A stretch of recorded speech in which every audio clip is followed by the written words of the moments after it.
Welcome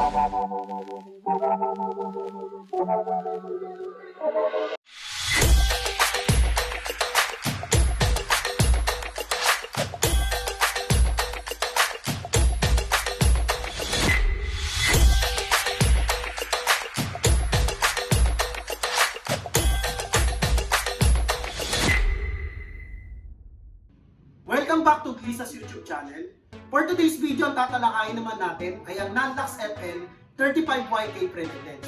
Isa ito sa accessories ng ating Nanlux Evoke 1200B. So this lens is designed to sharply focus the beam spread of the Nanlux Evoke 1200B. So itong lente na to, meron itong zoom range from 11 degree, which is yun yung ating spot, and 45 degree naman, yun naman yung ating plug.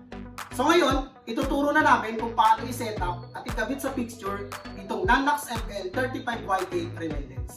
So ang una natin gagawin is, ikakabit muna natin yung barn door sa ating Fresnel. So gawin na natin.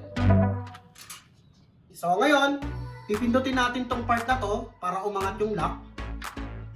Okay, so pag umangat na yan, it's time para i-slide na natin papasok yung ating barn door sa ating Fresnel. So gawin na natin. Then, ibaba natin ito. Okay, so, ganun lang yung pagkakabit ng barn door sa atin. So, it's time naman para ilagay na natin yung ating Fresnel sa stand. So, kunin lang natin.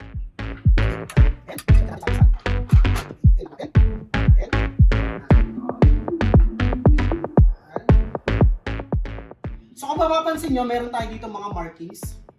So, yan, mga measurement yan na magiging beam spread or angle ng ating ilaw. So from 11 degree, ang interval niyan 13, 15, 18, 20, 25, 30, 35, 40, and up to 45 degree. So paano mo ma-adjust or mababago yung angle ng ilaw? So ang gagamitin mo lang is itong part na ito, which is the rotating barrel. So ang gagawin mo, pag inikot mo to ng pa-counterclockwise, yan, ang setup natin nagiging flat. So yung plug setup natin hanggang 45 degree. So kapag naman inikot mo siya ng clockwise, yan, nagiging spot naman yung ating setup, which is ang ating pinaka-spot ay 11 degree lang. So ngayon, ikabit na natin yung ating Nanlux Evoke 1200B fixture para maipakita namin yung magiging effective sa ating ilaw. So ito na yung ating Nanlux Evoke 1200B fixture.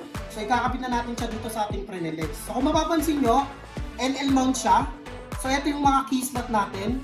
May corresponding pilak yan. Ito. So ang gagawin lang natin is, i-align lang natin sila. Okay?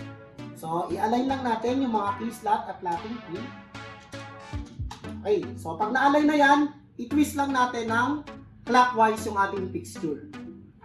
Okay. So pag narinig mo yung click sound na yon, it means na ikabit mo na ng maayos yung fixture sa ating Fresnel lens. So paano naman tanggalin? So nakikita nyo itong release tab na to. Nakalagay pull. So ang gagawin nyo lang dyan, ihilain nyo, ipupull nyo. Okay, pag nahila nyo, i-twist nyo ng counterclockwise yung ating fixture. And matatanggal nyo na yung ating fixture sa lens. So ibalik na natin. I-align lang natin yung mga key slot sa ating pilak and then twist pa clockwise. Pag narinig yung click sound, it means na ikabit na ng maayos. So ngayon, i-power on na natin yung ating fixture para makita na natin yung effect ng Fresnel lens sa ating ilaw. So naikabit na natin yung ating fixture sa ating Fresnel lens. So ngayon, buksan na natin yung ating ilaw. So gagawin ko muna siyang 50%. Yan, yung dimmer niya, gagawin ko 50%. So itong setting na to, nakaspot ako at 11 degree. So kung makikita nyo, concentrated lang sa gitna yung ilaw natin. So ngayon, pag inikot ko yung rotating barrel natin ng pa-counterclockwise, yan, papunta sa 45 degree, yan. So nakikita nyo, nag-i-spread yung ilaw niya. So nagiging flat.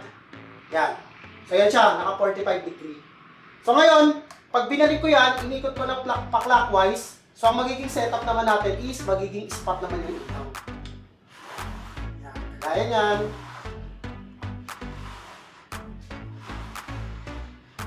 So ganun lang yung magiging effect kapag kinabitan natin ng Nanlux FL35YK Fresnel, itong ating Evoque 1200B fixture. So yun lang yung mga basic setup para sa ating non-lux FL35YK Fresnel. So stay tuned sa mga upcoming tutorials namin and thank you so much for watching.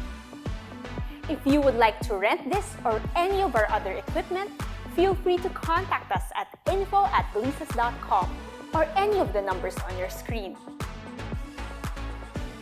You may also check our equipment list at avstudioservices.com. Please don't forget to like, subscribe, and ring the notification bell. Thank you for watching!